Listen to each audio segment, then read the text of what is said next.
L'ospite che adesso abbiamo, che adesso invito a salire, che è Trevisan Matteo, vieni, in qualche modo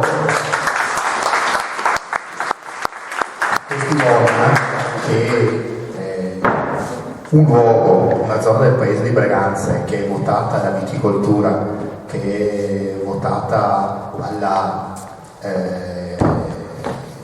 viticoltura eroica, è anche un luogo votato a ritrovare la serenità. Ecco, lui lavora in Ca' delle Ore. Ca' delle Ore è adesso ce lo spiegherà lui, una comunità terapeutica che convive da sempre, dai tempi di padre Eneo, di padre Aniceto, che Firmino in qualche modo ha visto nascere, che convive sempre con la cantina di Firmino, con la famiglia di Firmino, con il mondo che gli sta attorno. Allora, spiegaci un po' la relazione che c'è tra questa tua comunità e via Borgati Conte.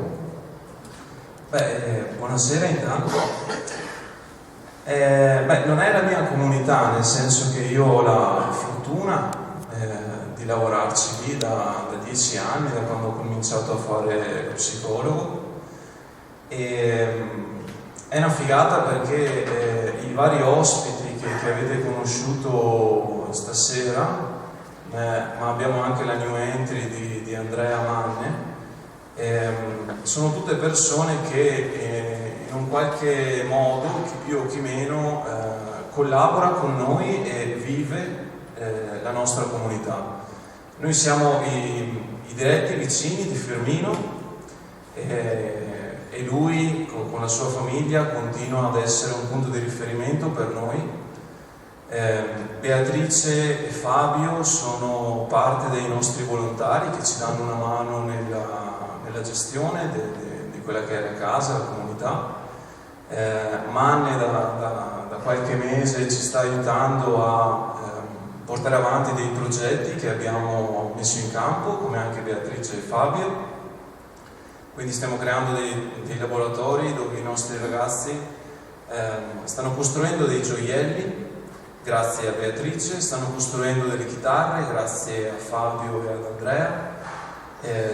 La famiglia di Firmino accoglie qualcuno dei nostri per aiutarlo anche a reinserirlo nel mondo lavorativo, ma al di là del mondo lavorativo a creare delle relazioni che siano buone, che siano soddisfacenti, che siano nuove.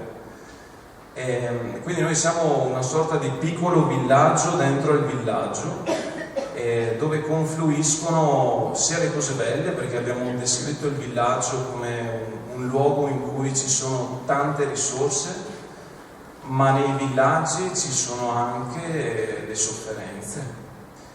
E pensavo prima ad un antico detto africano che dice che per crescere un bambino ci vuole un villaggio, ed è assolutamente vero.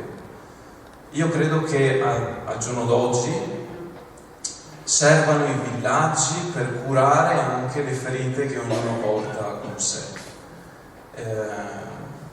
Prima Pet diceva, o Fabio anche, dell'individualismo che sta un po' imperversando in questa società, e gli effetti sono sotto gli occhi di tutti, no?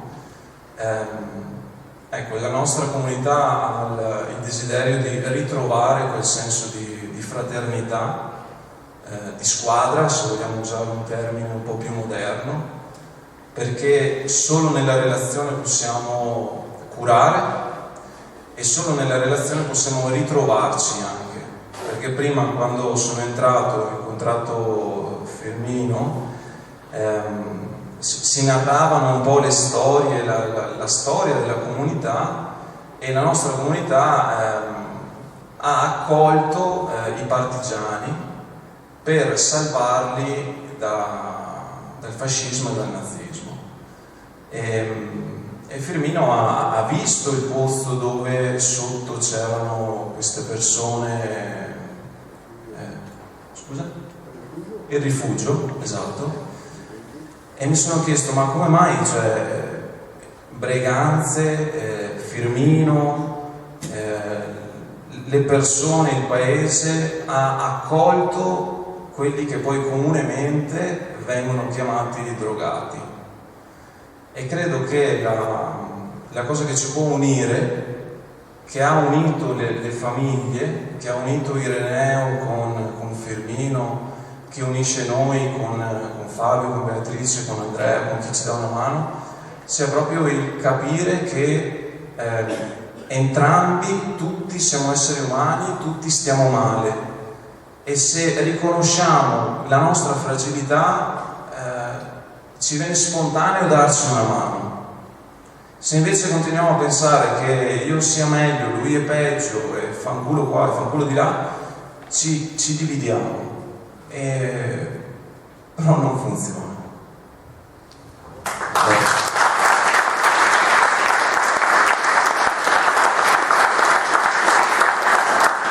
Dunque le relazioni sono un modo per spegnere gli incendi fisici e dell'anima poi. Sì, le relazioni noi crediamo siano la cura.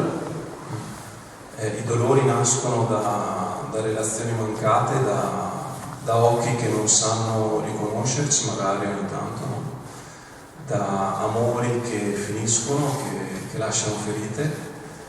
E noi esseri umani siamo, come dire, intrinsecamente relazionali, cioè un bambino da solo muore se non c'è una mamma che lo nutre, se non c'è un papà che lo protegge, se non c'è un adulto che si prende cura di lui. E quindi sì, noi crediamo che le relazioni siano una cura. Chiaro è che poi le relazioni sono anche faticose, no? Perché costringono a mettersi in discussione, a mettersi in gioco, a non salire sui piedistalli e dire io ho ragione, tu no, io sono meglio e tu sei peggio. È un continuo scambio, ma come ci dicevamo prima, cioè, come i villaggi, no? Continuano e possono continuare a vivere solo se c'è qualcuno che porta anche delle novità, no?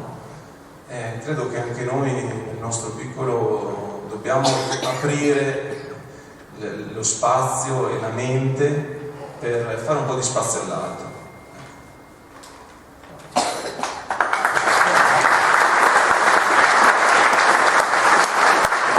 Invece Matteo, chiedo a Firmino, racconta a Matteo cosa è successo durante la seconda guerra mondiale in Villa Elettra, Cade Leore. Stavo a 500 metri da questa Villa Elettra, perché la moglie di Giorgio era il nome Elettra. Giorgio era un veneziano che dal 21 era composto a Villa, perché prima erano dei piccoli che avevano 70 campi e la Villa. La prima guerra mondiale, lui era a Venezia, grazie al castello aveva venduto i mobili, così con le tornate aveva venduto tutto. E Giorgio da Venezia era composto a Villa con 5 campi di terra, il resto era composto in contadini vicini. Giorgio già un autore che era solo che arrivava alle navi di merce e che era se era sano o no, e che processava la nave, io ho fatto la nave dopo, giorno dopo, sarebbe stato su un po' del partigiano. Gigi era un dottore medico, ne ha da 17, quando l'8 settembre che scappa a casa, era un alpino, tenente di alpini, le scappa a casa e la nostra contraria era di una 28 ragazzi, tutti partigiani. Sulla via che aveva conduso il polso per respirare, e gli aveva fatto una caverna, guarda su quei fossili del persone, così suonava Saveia, Vedari. È successo che il 30 di ottobre del 1944 gli occupato i repubblichini, più partigiani senza avere autorizzazione al mondo, e il giorno dopo gli ho accusato via, 19 ragazzi, 5 di campo di Moro, che le fuori ai gatti della strada, e la vita di Giorgio dopo gli era comandante del Massini, vanno legato al Massimo nel 45, in marzo 45, comandava la brigata Massini di Granera, gli era Giorgio, e aveva tutti i partigiani, 4 gli erano Biotti, i cugini di mio papà. E mi mandava in volta con i biglietti a San Giorgio per fare, portare i biglietti, io avevo che ne sapeva più il biglietto, mangiavo il biglietto. E era una boccia che aveva quasi 9 anni. Mio nonno sapeva tutto, mio nonno roba che diceva che non mi acciaccolava. E allora tutto mio nonno era costoso. Questa è la storia di questa via, insomma, gli aveva usato il 44, gli aveva spaccato su tutto, gli aveva il piano fuori, era una famiglia ricca, gli aveva molte di vino in mattina e mio nonno siamo andati su perché gli aveva parlato per me solo le volte. E parlando di quel se sarà qua dentro, e io le giocavo solo mio nonno con la forma e una masso di San Juanè, perché a trovare i busi su quelle volte per quello non fuori lì, quando non aveva brigata era però perché quindi era sicuramente. E abbiamo trovato 5-6 bombe incendiari bruciato tutto. Dopo solo dal 60 era del 2, eravamo ormai frate di Vicenza, Santa Lucia, e resta lì dal 60 fino agli 80, dopo gli 80 gli ha messo sulla casa del recupero per questi ragazzi sono vissuti là. Il primo era Armando Raiga, che è morto a 53 anni, e già quello che ha fatto tutto lui. Dopo era un altro frate, quello dice che le feste dobbiamo lavorare, poi non era lui lo faceva le femmine, il bussare di museo, ecco, dopo questo padre Liceo Martini era un professore di liceo che insegnava al liceo a Daio. E questo lì 20 anni, bravo, buonissima persona. Dopo quello tanto arriva Iraneo, veniva allora a dire che la fame, poi veniva a mangiare bisogno, e questa lì sta 5-6 mesi che era la nostra. E dopo lui ha messo su questa comunità, lui sta Iraneo nella nostra comunità. Ecco, adesso poco grande sta, mi ha dato lui. Tutti gli amici miei, i frati, io non conoscevo una medina, tutti quanti amici. O gli erano buoni frati o gli erano buoni, ma siamo amici di frati.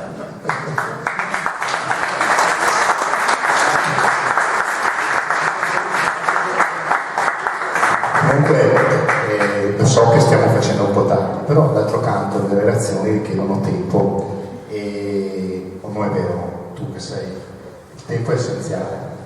Beh, sì. Fabio diceva prima, no, che il tempo un po' adesso è misura un po' di tutto, no? Della produttività, di tutta una serie di cose. Per noi il tempo è fondamentale perché nel tempo costruisci.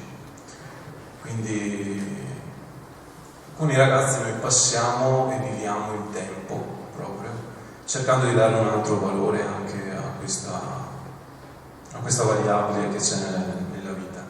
Però sì, costruire relazioni richiede tempo, richiede impegno, ma i frutti poi credo ne valga la pena. Sì.